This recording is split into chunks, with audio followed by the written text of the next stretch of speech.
The Lakers win in Luka's emotional, historic Dallas homecoming. It helps secure the 3 seed. And this is wild to me, UD. This marks the first time LeBron will have home court advantage since coming to Los Angeles. Isn't that crazy? Wow. There are 3 potential first-round opponents for the Lakers, right? The Timberwolves, the Nuggets, and the Warriors. Here's how each scenario is possible. Minnesota will be the 6th seed with a win and wins by the Clippers and the Nuggets. Remember, the Nuggets play Houston. Houston is playing their guys in this one. Denver would be the 6th seed with a loss and wins by the Clippers and Timberwolves. And for the Warriors, their easiest path to be the 6th seed is just win today against the Clippers. Now, the Lakers, they have the second best odds to win the Western Conference. But standings aside, do you think they're the second best team in the West, Stephen A? I think at this particular moment in time, you can say that. I know that Houston is the number 2 seed. I believe in Ime Udoka. Them young thoroughbreds can ball. I still think they're a piece away, or I should say a year away as opposed to a piece. Because even though Dylan Brooks and Fred VanVleet are on that squad, I still think you need somebody else from a leadership veteran standpoint to help them. But I think they've got the pieces, and they certainly have the coach. It's just that with the Los Angeles Lakers, you see LeBron and Luka together.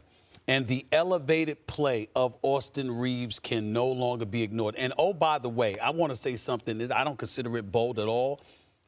J.J. Redick is going to win himself a championship one day as a coach in the near future. I think he's proven to be that exceptional and that locked in and that zeroed in. Might not be this year, but with Luka and LeBron, I can't summarily dismiss them against anybody outside of OKC. I think the way that they've looked right now with their experience, that playoff experience, you got to see one of these younger teams, like a Houston, I got to see them take them out to believe it. I see these two have been looking at each other the entire time you've been talking. Why? What are you keying about over here? JJ has done an amazing job, but we do not give Houston their flowers, and you slightly did. But yes, they might be young, but I'm looking at a team who has 5 guys starting in their starting lineup that average double figures. When we look at what Luka was able to go against last year against Boston, he wasn't able to hide. This is a team where if they played him in a 7-game series, he's not going to be able to hide. By the way, they're 14th in offense, but they're 2nd in defense, so they can guard. And on the other end, they're 1st in rebounding. The Lakers are 26 in rebounding. In a 7-game series, when you're in the mud, nobody's running any plays you haven't seen before. It comes down to physicality. It comes down to grit. It comes down to muscle. I'm looking at that team, and I'm saying, okay, yeah, everybody says the Lakers. I say Houston. I disagree with you both. I get y'all points. Here's the reason with the Rockets. I feel like in a 7-game series with all the superstar power you have in the Western Conference, you need that closer, right? When the game gets tight in the fourth quarter, you need that guy that's going to be able to go toe-to-toe with a Jokic or Luka and LeBron or SGA. I just feel like they don't have that right now consistently. But I'm with you. I love what I'm seeing out of the Rockets. Here's the problem that I have with the Lakers, right? They don't match up well with Golden State at all, right? They don't match up well with the Clippers, in my opinion, at all. Any team that has the versatility to switch on the perimeter defensively causes problems for the Lakers. And that's what the Golden State exposed about a week ago when they played the Lakers, because Luka was trying to search people out. He trying to search, who you going to search out? I'm going to bring Draymond up? Nope, because Draymond can switch. He's a smart enough defender. Can I bring up Podziemski? Nope, Podziemski. Enough body, enough IQ to defend. So again, when I look at the perimeter defense that the Clippers have, Kawhi, Derrick Jones Jr., Chris Dunn, who we don't talk about enough, who's one of Tyloo's favorite players, I'm just looking at it, it's OKC and everybody else. So who shouldn't the Lakers want to see in the first round? Let's assume today that Minnesota gets the win over Utah, and I think the Nuggets are going to get there. I would say the team they shouldn't want to see is the Golden State Warriors. Okay. Yes. Because of Steph Curry, because of the experience that Steph Curry, Jimmy Buckets, along with Draymond Green bring to the table, the exceptional coaching of Steve Kerr, one of the top 6 coaches of all time. There is no debating that. When you look at everything that they have in play, their perimeter shooting, their ability to hit free throws, etc. I think all of these things, and their defensive prowess, because they can, even though they're undersized, they can get at you like a bunch of piranhas. When you look at Golden State in that regard, that could be a bigger problem in my mind more so than Houston to answer the question about the Lakers. Nah, I'm still going with Houston. Once again, I'm going. But they wouldn't match up with Houston until the second round, so the first round. Yeah. So when you're looking at the most likely first round opponent, who don't they want to see? They don't want to see Golden State. Okay. I agree with that. I agree. Nobody wants to see Steph in the first round in a 7-game series. And you made the trade for Jimmy Butler at the halfway mark. You got rid of a guy like Andrew Wiggins, a guy who we can say in 2022 was probably your best player in that final. So you make that move to get to the finals. You don't make that move to lose in the first round or to get in the play-in. So yes, the pressure's on. I say they don't want to see Golden State with Golden State's back against the wall. And then we got to point out, what are the Lakers great at, right, defensively? They're great at boxes and elbows, taking away the paint, taking away drives, and giving up wide-open threes. And we were on here with Bob Myers, and Bob Myers was like, that can't work throughout the course of the postseason. And it definitely can't work against Golden State because Golden State is going to make you pay if you leave them open. So it's no taking away, sagging, and giving up wide-open threes and saying, oh, we don't believe you can shoot because they can shoot. Here's the thing about the Rockets, too, again.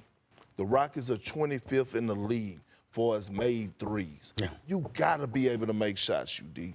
Sharanya is back with us. It's not Giannis. They're going to need Damian Lillard as well. What more can you tell us about his status? Malika, I'm told there is optimism that Damian Lillard will be cleared to return to action at some point during the NBA playoffs. He's been dealing with a blood clot in his calf, and he's having really weekly evaluations on that calf, on the blood clot to see how it's going. And I'm told there has been progress. Doctors are seeing that blood clot shrinking with every passing day, and that's good news. I'm told there is a critical exam coming up for Damian Lillard in the coming days to see whether he can be cleared for the playoffs. Right now, what he's been limited to is some light basketball workouts. So he's making progress. We'll see if he gets that go-ahead. Damian Lillard has been out since March 18th. Shams, thank you so very much. Now, remember, both of these teams, they rank in the top half of the league in offense and defense. But a difference maker in this series, it could be three-point shooting. Milwaukee ranks second in three-point field goal percentage, and this season, Indiana is 8th here. Perk, what's going to be the key to this matchup in your eyes? Giannis, that's the key. Giannis has been looking over the last week or so like the best player in the NBA. We've asked Giannis to elevate his game. He's done just that, right? And we know he can score the points. We know he's going to average the rebounds because this is his third season in a row averaging 30 and 11. But those assists went up.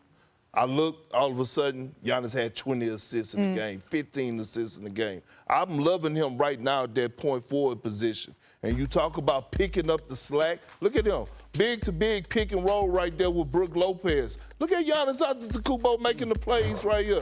Giannis in transition, seeing the floor. Nice little kick ahead. Torian Prince, one of the best three-point shooters in the game right now percentage-wise. Giannis again, drawing the two, kicking to Lopez, stretching out the floor.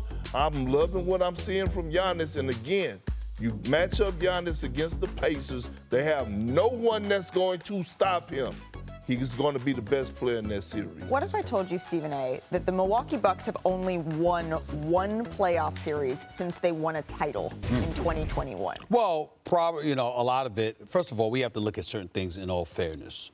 Budenholzer had a lot going on his last year in Milwaukee on a personal level, and he just wasn't, he was there, but he wasn't there, okay? And there was a lot for him to overcome, I believe the loss of his brother and stuff like that. And then you had Giannis that got injured, obviously, so we can't ignore that. When you bring up Giannis, however, and he's averaging 30 and 12, Perk, that's not it for me. And the reason why is because that's Giannis. It's what he does. Who's going to help him? Now, since Bobby Portis has been back, he's averaging about 16.3 again. I think he's a vital piece to them. And obviously getting Dame back, hopefully they'll be able to pull that off because Dame Dollar, Dame Time, that's who that brother is. Certainly that would elevate things. Here's the thing that I think works best for Milwaukee, y'all. They actually been flying under the radar. Who's been expecting anything? We've been talking about Cleveland and Boston all year long. We're disappointed that the New York Knicks didn't measure up to those two. We see Detroit on the come up because where they come from, all right? And Bickerstaff deserves a lot of credit. And thank you for reminding me he lost to the Knicks 2 years ago, not last year, okay? So we got all of that going on. With Milwaukee, Doc Rivers deserves a lot of credit because he put the ball in Giannis's hands as a point forward. You know what I'm saying? Instead of looking to score, looking for him to create opportunities for others. Is that going to be a different ingredient that we hadn't seen from Giannis in the past that's going to elevate Milwaukee along with the absence of expectations because of the attention that was being given to Boston and Cleveland as opposed to them? We shall see, but I'm not sure. I'm happy you brought up Bobby Portis because I think he is the key. He is not their best player, but I think he's one of their most important players. Yeah. Talk about a guy who has a locker room in order. You talk about a guy who holds everybody accountable. You talk about a fan favorite in Milwaukee. You look at the game the other night, they were down 20 in the fourth quarter. Mm-hmm. Who leads that charge? Bobby Portis. So I think bringing Bobby back just gives a breath of fresh air, brings back a little bit of confidence in that locker room, and I think that will be enough to get them through the first round. But the Pacers shouldn't be overlooked. They've been not at all. Not at all. Not at all. Especially since Nobody's the All-Star overlooking break. I think this series goes 7 games. We know who the Pacers are. The Pacers went to the Eastern Conference Finals last year, right? Yeah. But we don't know who the Milwaukee Bucks are. We don't know the status of Dame right now. I'm pretty sure Shams go update us like he do. Right. He's been on a legendary run this whole season. But I will say this: Kevin Porter Jr. underrated pickup at the trade deadline for the Milwaukee Bucks. Just as an aside, when you think about some of the games Milwaukee, just as an aside, they beat Phoenix, Philly, Miami, and the Pelicans twice. I'm just saying. I'm just saying. I'm just saying. Remember, the Pistons won 3 of 4 meetings against New York this season. The Knicks' lone win, it came by 30 points. That was back on November 1st. Cade Cunningham, he averaged nearly 31 points and over 8 assists in those 4 games. Jalen Brunson had 28 points per game in those 4 matchups this season. Udonis, didn't you try to tell our friend Stephen A. over here a couple of weeks ago? I saw you on First Take. I think you tried to warn him that the Pistons are coming. I tried to tell him. I tried to tell him about Detroit basketball. I tried to tell them boys they were coming. They're energetic. They're not scared. They're not afraid. They got a chip on their shoulder. They carry the D on their back like the Detroit Pistons. They really got that swag, and they ain't scared to mix it up a little bit. And I'm going to tell you, 3-1 against them in the regular season, Stephen A. Where your receipts at? Because you got your laptop right there. I have no receipts. 0. I'm not that confident with the New York Knicks right now this year. They're not what they were last year in terms of their grit. Hartenstein is gone. Obviously, DiVincenzo is gone. Even though Julius Randle wasn't healthy during the playoffs, he's gone right now. I think the New York Knicks have more offensive talent. I think they're devoid of that grit that they had last year.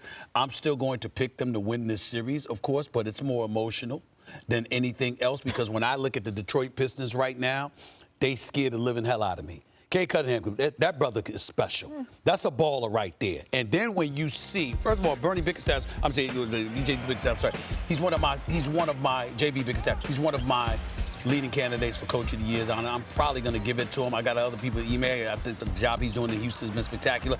But Bickerstaff's got to be up there.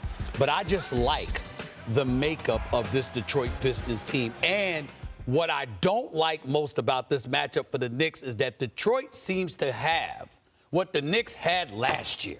And that's that grit, that grind. They'll make it ugly. They'll play whatever way you want to play to beat you, whatever it takes. And they pride themselves on trying to emulate the bad boys. Now, the Knicks were doing that last year. They ain't doing that this year. Well, I'm very concerned. Not just the bad boys. They didn't embody the whole Detroit culture. No, that's what I'm talking what I'm saying is the bad boys, the Rasheed, Ben Wallace Pistons. And when I look at a guy like Cade Cunningham, first of all, I'm voting him first team All-NBA. Him and SGA are in my backcourt when it comes to first team All-NBA, along with Tatum, Giannis, and Jokic. That's my 5. I'm putting it out there. He is, Troy Weaver told me this when he drafted him, he is going to be the one that is going to bring the MVP back to America. Why do I say that? Because over the last 5 or 6 years, who's been winning the MVP? Giannis, Jokic. Yep. This year is going to be SGA. Guess who's going to be the first American basketball player to win the next one? It's going to be Cade Cunningham. That guy is so special. Now, for me to get back to the Knicks, you know I'm the self-proclaimed governor. Shout out to my boy Tracy Moore. We still allowing that? But I got to call a spade to spade. I'm worried. And you know who else should be worried? Tom Thibodeau. Tom Thibodeau better get it done. We're watching coaches getting fired right now. Taylor Jenkins, Michael Malone. You're watching the team now with Mikal Bridges. Y'all didn't have y'all back and forth with minutes. The Knicks fans, you've been critical about him not trusting his bench. You have the pieces. You don't give up a mansion to get Mikal Bridges. Right. You don't go out and you get a Karl Anthony Towns to come back and have the same success. That's Leon Rose, though. But how much does, I really enjoyed watching the Pistons this year. I think they have the perfect sort of makeup of young talent, of veterans that they've brought in. They've had the shooting piece down. They have sort of the perfect blend and mix. But how much does experience matter in the playoffs when you're talking about a New York Knicks team that knows that they have something to prove? And I know that depth, Stephen A., you've talked about is a concern, but in the playoffs, we know that rotations shrink. I mean, sometimes what you don't know is what you don't know. Those guys don't know it's the playoffs. It's just another game, and it's another team in front of us. And guess what? Nobody expects us to win this series. They thrive in that. Is Jalen Brunson the best player in this series? No, nah. And this is not a knock on Jalen Brunson. Cade Cunningham is the best player in this series. There's 5 guys in the NBA that average at least 25, 5, and 5. Cade Cunningham is one of them. Giannis, Luka, Joker, and Tatum. And Cade Cunningham is one of those 5. Cade Cunningham is special. There's no doubt about it. We have to see him in the postseason. We haven't seen that yet. Let's see what he does, because we've already seen what Jalen Brunson could do come postseason time. The other thing that I think that we need to bring up, and it's important when you bring up Tom Thibodeau, there were much apologies to Frank Isola. We see him on around the horn all the time, because nobody's a bigger defender of Tom Thibodeau than Frank Isola, okay? I will keep in mind, I brought up depth in terms of developing cats to come off the bench so you can rely on them this time of year. That's number 1. Number 2, Big Perk, and I'll hand it to you. Who's Tibbs going up against? The same dude he beat last year when he was coaching Cleveland in Bickerstaff.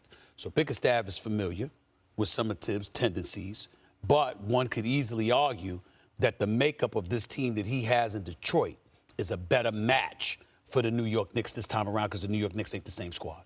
Look, I love the Pistons. I think what they've done up to this point is a huge success.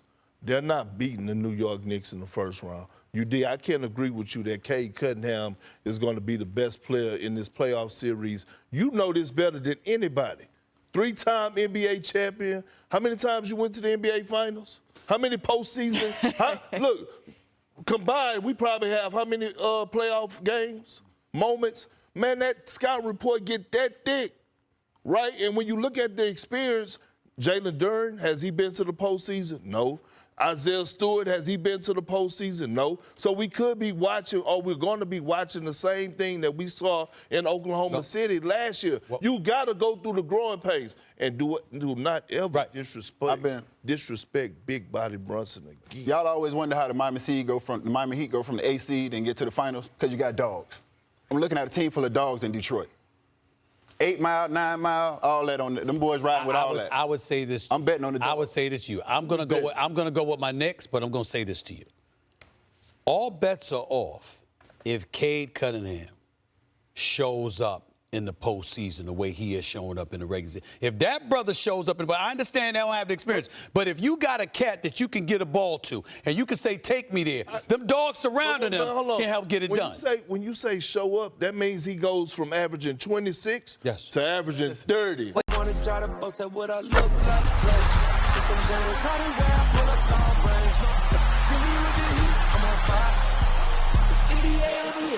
fire.